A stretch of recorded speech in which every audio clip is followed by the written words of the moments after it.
अच्छा, जीवन में दुख आए तो घबराना नहीं चाहिए।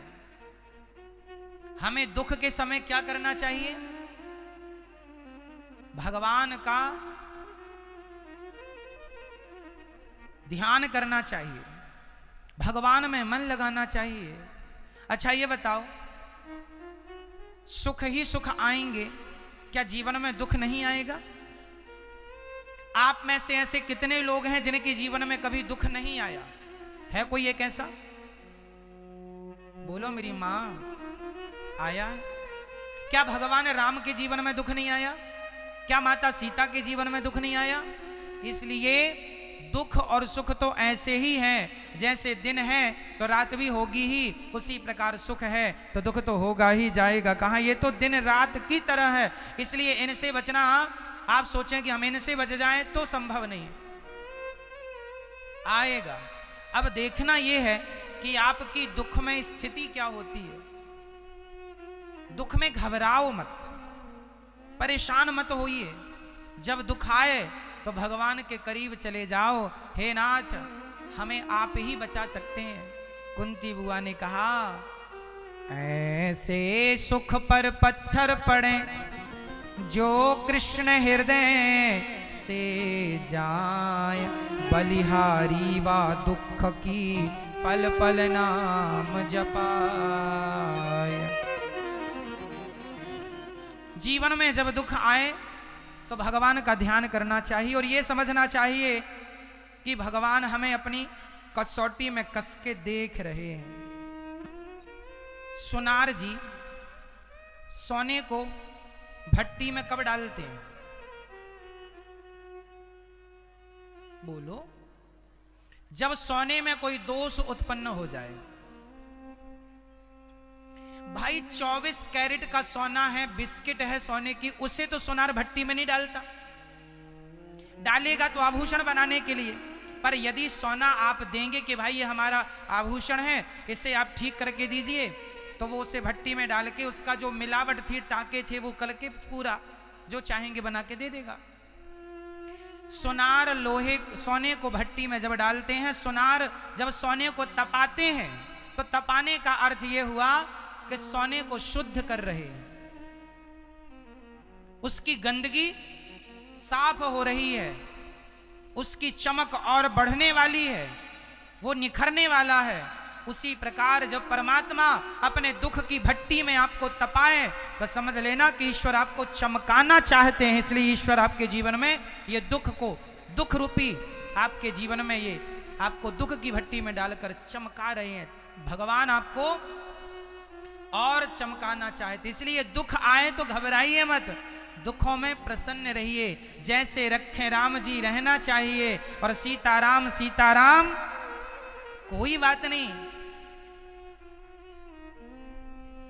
दुख में मत घबराना पंछी, ये जग दुख का मेला है, चाहे भीड़ पड़ी अंबर पर उड़ना तुझे अकेला है। दुख में मत घबराना पंछी, ये जग दुख का मेला है, चाहे भीड़ पड़ी अंबर पर उड़ना तुझे अकेला। इसलिए दुख आएंगे, घबराइए ना। क्या माता सीता के जीवन में दुख नहीं आया? आया है। इसलिए उस दुख में आपको केवल भगवान का ध्यान करना है। किसके भरोसे रहना है? भगवान के। समय बदलता है मेरी मां।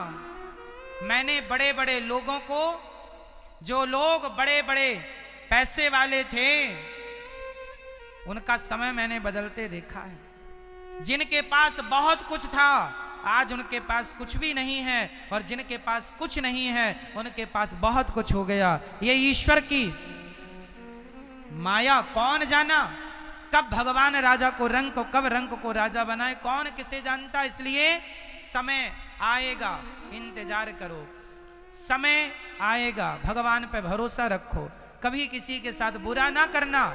तुम्हारे दिन कई बार ना आपके अच्छे दिन आते हैं तो आप जरा अकड़ के चलने लग जा रहे, जी हमें जानते नहीं, हम कौन है, हम धन्ना सेठ हैं। अच्छा जी, तो धन्ना सेठ की धन्ना सेठी भी निकल जाएगी। भगवान ने धन्ना सेठ बनाया है तुम्हें, सेवा करो इस धन्ना सेठी से, सेवा करो समाज की धन्ना सेठी से, किसी का अपमान ना करो, अपने धन का अहंकार ना दिखाना।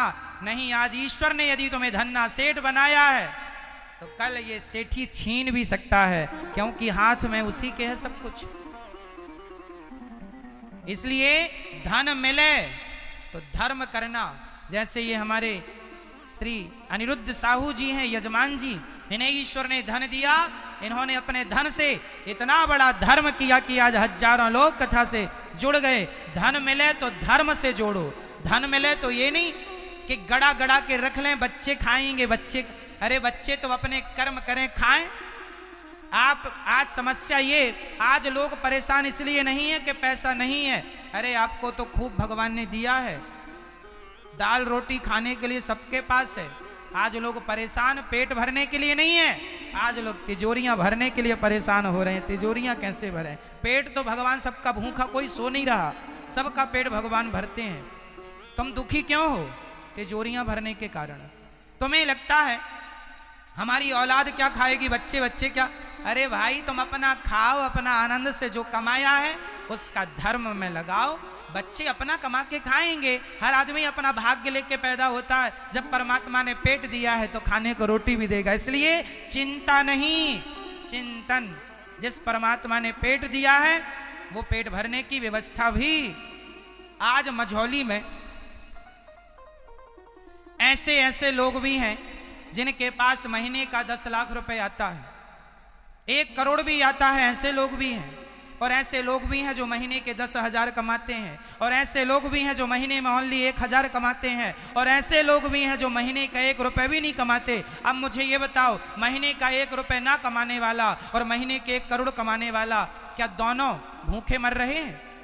यदि महीने का 1 करोड़ कमाने वाला दाल रोटी खा रहा है तो जो महीने में 1 रुपए भी नहीं कमाता, परमात्मा उसे भी भूखा नहीं मरने दे रहा है, क्योंकि पालनहार तो ईश्वर है, पेट सबका वही भरता। बताइए जी, कोई भूखा मर रहा है? अजगर करे न चाकरी, पंछी करे न काम, दास मलूका कह गए सबके दाता। इसलिए अहंकार ये ना हो कि मैं कर रहा हूं, मैंने ये किया। माता कुंती ने कहा प्रभु विपत्ति दे दो, कन्हैया ने कहा विपत्ति क्यों?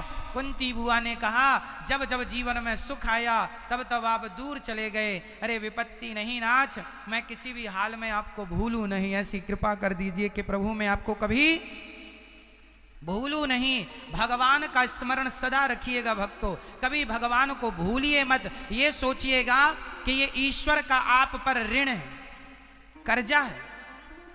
परमात्मा ने आपको इतना कुछ दिया है तो उस परमात्मा की सेवा करना हम सबका परम धर्म है। इसलिए कई लोग चिंता में हैं। एक सेठ ने अपने मुनीम से कहा जरा देखो तो मेरी पूरी प्रॉपर्टी कितनी है। सेठ ने पूरा हिसाब लगा के बताया 10 दिन के बाद महाराज आपके पास इतना धन है कि आपकी 8 पीढ़ी बैठी बैठी खाएगी तो खत्म नहीं होगा। कितनी पीढ़ी? 8 पीढ़ी। तो सेठ जी रोने लगे। क्यों रो रहे हैं? बोले 9वीं पीढ़ी का क्या होगा। तो आज लोग 9वीं पीढ़ी के लिए परेशान हैं। 8 तो खा लेगी, 9वीं क्या करेगी। इसलिए ईश्वर ने हमें जो दिया है उसका हमें अपने धन के कुछ हिस्से करने चाहिए। कितने हिस्से बताओ? धन के कितने हिस्से होने चाहिए? 4। धन के कितने हिस्से? 4। कौन कौन? 100 रुपए कमाओ तो 100 रुपए के 4 भाग करो, 25 25 25 25। पहला हिस्सा अपने बिजनेस व्यापार में लगाओ।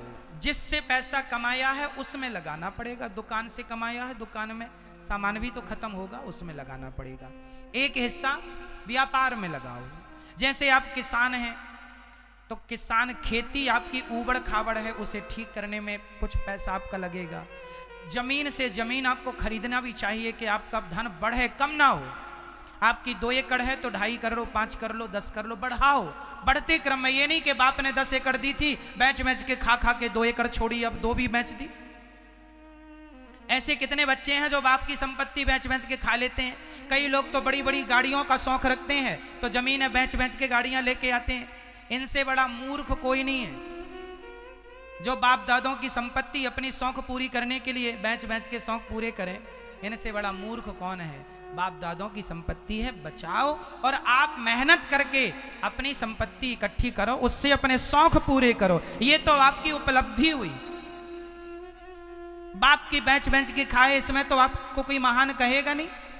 इसलिए धन का क्या उपयोग हो। आज लोग, पहली बात तो मैं ये कहूं कि पैसा ज्यादा कमाना चाहिए, पैसा बहुत कमाया करो। निठल्ले होके घर में बैठे रहने से, टीवी देखने से अच्छा है कि काम करो, पैसा कमाओ। पैसा बहुत कमाना चाहिए, खूब धन कमाओ। हाँ, धन धर्म से आवे, मेहनत से आवे, बेईमानी का ना आए, इससे बचना है। पैसा बहुत कमाना और कमा के धन के 4 हिस्से। पहला हिस्सा आप अपने बिजनेस व्यापार को बढ़ाने में लगाओ। दूसरा हिस्सा आप अपने परिवार की जरूरतें, जैसे बिजली का बिल है, घर में राशन है, दाल चावल सब्जी रोटी सबके घर लगती है। धन का एक हिस्सा बिजनेस के लिए, एक हिस्सा आपके परिवार के लिए। धन का एक हिस्सा आपके भविष्य के लिए सुरक्षित रखो। कब के लिए? कि कल को लॉकडाउन लग जाए तो किसी के घर आटा ना मांगने, भैया आटा खत्म हो गया है। तो जब अच्छे दिन थे तब बचाया क्यों नहीं पैसा? इसलिए कल भगवान ना करें बुरे दिन आवे तो उनके लिए आपके पास कुछ पैसा होना चाहिए। ठीक है, हाँ या ना? तीसरा हिस्सा आपके बैंक में कुछ पैसा बचा के रखो। हमारी माताओं के पास पैसा आता है, कुछ माताएं तो वो सारे पैसों से लिपस्टिक खरीद के ले आती हैं, साड़ी वाड़ी खरीद लिया। मैया ज्यादा खर्च ना किया करो, तुम्हें पैसा मिले तो उससे कुछ बचाओ अपने लिए, आपके लिए। कल आपके पति को संकट आन पड़े, कल आपके जीवन में कोई भगवान ना करे मुसीबत आ जाए, तो पत्नी ही पति का साथ देती है आर्थिक रूप से भी। इसलिए आपको लक्ष्मी कहा गया है। आपके पास लक्ष्मी होएगी तब ना लक्ष्मी कहलाओगी, तब है ही नहीं। ठन ठन पाल है, कुछ नहीं है महाराज। सब हम लिपस्टिक पोत ली हमने सबकी, जितना मिला महाराज जी सबका हमने पोत लिया। वो 500 रुपए का बैग खरीद के ले आई, मटक मटक के चल रही है। जब तुम्हारे पास ऑलरेडी बैग है तो खरीदने की क्या जरूरत है? पैसे बचाने से बचते हैं, खर्च करने से खर्च हो जाते हैं। इसलिए कल भगवान ना करे कोई मुसीबत आए, पैसे रहें। अब धन का एक हिस्सा बचा, कौन सा? चौथा। धन के चौथे हिस्से के आप 2 भाग कीजिए, चौथे के 2 भाग कीजिए। जैसे आपने 25 रुपए, हमारे 100 रुपए के हमने 4 भाग किए ना, तो अब 25 रुपए बचा आखिरी भाग। उस 25 रुपए के 2 भाग और करो तो हमें 12.5 रुपए बचते हैं। ठीक है, अब 12.5 में 12.5 रुपए तो हमें अच्छे काम में खर्च करना चाहिए। जैसे वृंदावन में गौरी गोपाल वृद्धाश्रम में वृद्ध माओं की सेवा होती है। आपके द्वारा यदि ये पुण्य का कार्य होगा, उन माओं की सेवा आप करेंगे तो आपके घर तक भी पुण्य पहुंचेगा, आशीर्वाद तो पहुंचेगा। कहते हैं दवाएं तो सब जगह मिल जाती हैं, पर दुआएं कभी कभी किसी किसी को मिलती हैं मेरी माँ। इसलिए दुआएं जिनके सिर पर हैं उन्हें दवाओं की जरूरत नहीं पड़ती। तो दुआएं, वृद्धाश्रम में वृद्ध माएँ रहती हैं 240, कभी आप आके दर्शन कीजिए। दास अनिरुद्ध सेवा करता है, इन माओं की सेवा इनके बच्चों ने घर से निकाला है। तो आपकी और हमारी परम जिम्मेदारी है कि आप इन माओं के लिए आप 12.5 रुपए, अर्थात 100 रुपए में से चलो 12.5 नहीं 10 रुपए अपनी कमाई का एक जरा सा अंश निकाल के धर्म। क्यों? क्योंकि ये तुम्हारे द्वारा किया गया। वृंदावन में अन्न क्षेत्र चलता है, हजारों संत भोजन करते हैं। आप भी अपने बच्चों के जन्मदिन शादी की सालगिरह पर अन्न क्षेत्र बंटवाओ तो आपकी रोटी भी खाएंगे और आपको उनका आशीर्वाद पहुंचेगा। और यही वो पुण्य है जो यहाँ से जाने के बाद आपका साथ देगा। धन तो यहीं छूट जाएगा, पर धन से जो धर्म किया है वो धर्म हमारे साथ जाएगा, वो पुण्य हमारे संग जाएगा। इसलिए एक जरा सा हिस्सा धन धर्म के लिए निकाला करो। और दूसरा जो हिस्सा बचा, उस हिस्से को आप, जैसे आप पैसे वाले हैं तो आप लोगों से आपके रिश्तेदार हैं, जैसे आपके गांव में पैसे वाले हो ना, तो गांव का कोई आदमी आया, सेठ जी हमारी बेटी का विवाह है, जरा हमें 5,000 रुपये उधार दे दो। तो आपको लगा अरे 5,000, सुन 5,000 ले रहा, मैं 10% ब्याज लूंगा ना। तुम 5,000 दे रहे हो, गरीब आदमी है, तुम्हारे से चुका देगा, वो भागा नहीं जा रहा है, उसकी मदद करना, उसकी बेटी का विवाह है। बताइए, गरीब का सहयोग करना। हम धनवान, जो भगवान ने आपको धनवान बनाया है, तो धनवान केवल इसलिए नहीं कि अपनी पत्नी अपने बच्चों का ही पेट भरो, अरे समाज की सेवा भी आपकी ही जिम्मेदारी होती है। तो जरूरतमंदों की जरूरतों पर आप खड़े हो जाएं, ये आपका धर्म है। हाँ या ना? अब लोग आपसे 10,000 मांगता, गरीब बाप मांगता बेटी का ब्याह करना, और आप 10,000 का ब्याज ही 5,000 वसूल लेते हैं। ये तो गलत है। जब ईश्वर ने आपको सब तरफ से दिया है, तो गरीब आदमी से ब्याज खा के और कितना धनवान बन जाओगे। इसलिए ये नहीं। आपको ये बता दूं, ये दास अनिरुद्ध, हम अपने गांव में पूछ लेना आप गांव के सभी लोगों से, हमारे गांव में ये दास अनिरुद्ध ने आज से नहीं, कम से कम 10 साल हो गए इस बात को, जब से हमने होश संभाला, जब से भागवत जी करनी शुरू की, तब से आज भी गांव में किसी गरीब बेटी का विवाह हो तो बारातियों के भोजन की व्यवस्था यह दास अनिरुद्ध ही करता है। आज तक हमारे गांव में जितने भी बेटियों का विवाह, गरीब परिवार की बेटियों का विवाह जितनों का भी होता है, 1 बेटी का हो, 2 बेटी का हो, 5 बेटी का हो, 10 बेटी का हो, सभी बेटियों के विवाह में भोजन की व्यवस्था बारातियों की जो हमसे बन पड़ता हम करते हैं। और ये आज से नहीं, जब से होश संभाला है इस दास ने, तब से कर रहा है। ईश्वर ने करने लायक बनाया तो करो, धन का अहंकार नहीं, धन आवे तो सेवा में लग जाओ, सेवा में लग जाओ। ईश्वर ने आपको चुना है सेवा के लिए, आप देने के लायक हैं तो दीजिएगा, सेवा कीजिएगा। चल भैया तेरी बेटी का विवाह 10,000 ले जा, दे देना, जब देना दे देगा, वो मजदूर गरीब आदमी देगा क्यों नहीं। गरीब आदमी गरीब होता है पर बेईमान नहीं होता, ये याद रखिएगा। गरीब आदमी गरीब होता है परंतु बेईमान नहीं होता, वो देगा। इसलिए यही पुण्य है। तो आपके 100 रुपए के मैंने 4 हिस्से कर दिए और चारों का उपयोग बताया। 12.5 रुपए में से आप 2.5 रुपए और अपने खर्च में ले लो भैया, 10 रुपए। 100 रुपए में से 10 रुपए, अरे 10 नहीं तो 5 रुपए पुण्य के लिए निकालना। यही तुम्हारा पुण्य है। पायो जी मैंने राम रतन धन पायो, यही वो धन है जो तुम्हारे यहाँ के बाद वहां तुम्हारे काम आएगा। आजकल माँ बाप क्या करते हैं, सारी प्रॉपर्टी बच्चों के नाम लिख देते, बेटा ये भी तू ले ले, जमीन जायदाद प्लॉट कोठी बंगला और ये सोना चांदी सब तू ले ले। और अब जरा गांव में भागवत हुई, जरा दान करना बेटा, जरा 1100 रुपए दे दो, जरा 21,000 दे दो, हम एक वृद्ध माँ को गोद ले ले, हमारी भी रोटी वृद्ध माँ खाएगी। तो बेटा बोलता अरे इतना दान करोगे, 21,000, करोड़ों का लेके गटक गया, उसका नहीं। और आप जरा पुण्य के लिए 21,000 मांगेंगे तो आपका बेटा ही आपसे हिसाब लेगा। इसलिए बेटों को देने के बाद दान पुण्य नहीं, अरे आपने जीवन भर कमा कमा के बच्चों को दिया है, अच्छा है, देना चाहिए, पर अपने पुण्य को अपने हाथ से करके मरो। तुम्हारे मरने के बाद बेटा गैया दान करता है, ऐसी गाय दान करेगा, पंडित जी के घर जाते जाते मर जाएगी, बुढ़िया गाय लाएगा। आजकल ऐसी गाय दान करते महाराज जी 1100 की गौ दान, अरे 1100 में आजकल कुत्ते का पिल्ला नहीं आता, गाय कहां से आएगी। हाँ या ना, बोलो हाँ या ना। तुम्हारे बच्चे तुम्हारे मरने के बाद 13 ब्राह्मण बुलाते हैं तेरे ही खाने के लिए, और 13 ब्राह्मणों को भी 11-11 रुपए देते हैं। ये नहीं कि बाप मरा है सारी कमाई खाई है, तो कम से कम, क्योंकि वो ब्राह्मणों का खिलाना शास्त्रों में लिखा है कि ब्राह्मणों के द्वारा, जैसे माँ के द्वारा गर्भ में माँ के बेटा होता ना, गर्भवती माँ खाती है तो गर्भ के बच्चे के अंदर अपने आप चला जाता है, उसी तरह जब कोई ब्राह्मण खाता है तो उसके द्वारा, कोई जरूरतमंद खाता है उसके द्वारा वो आपके पूर्वजों तक, आप तक पहुंचता है। उस व्यक्ति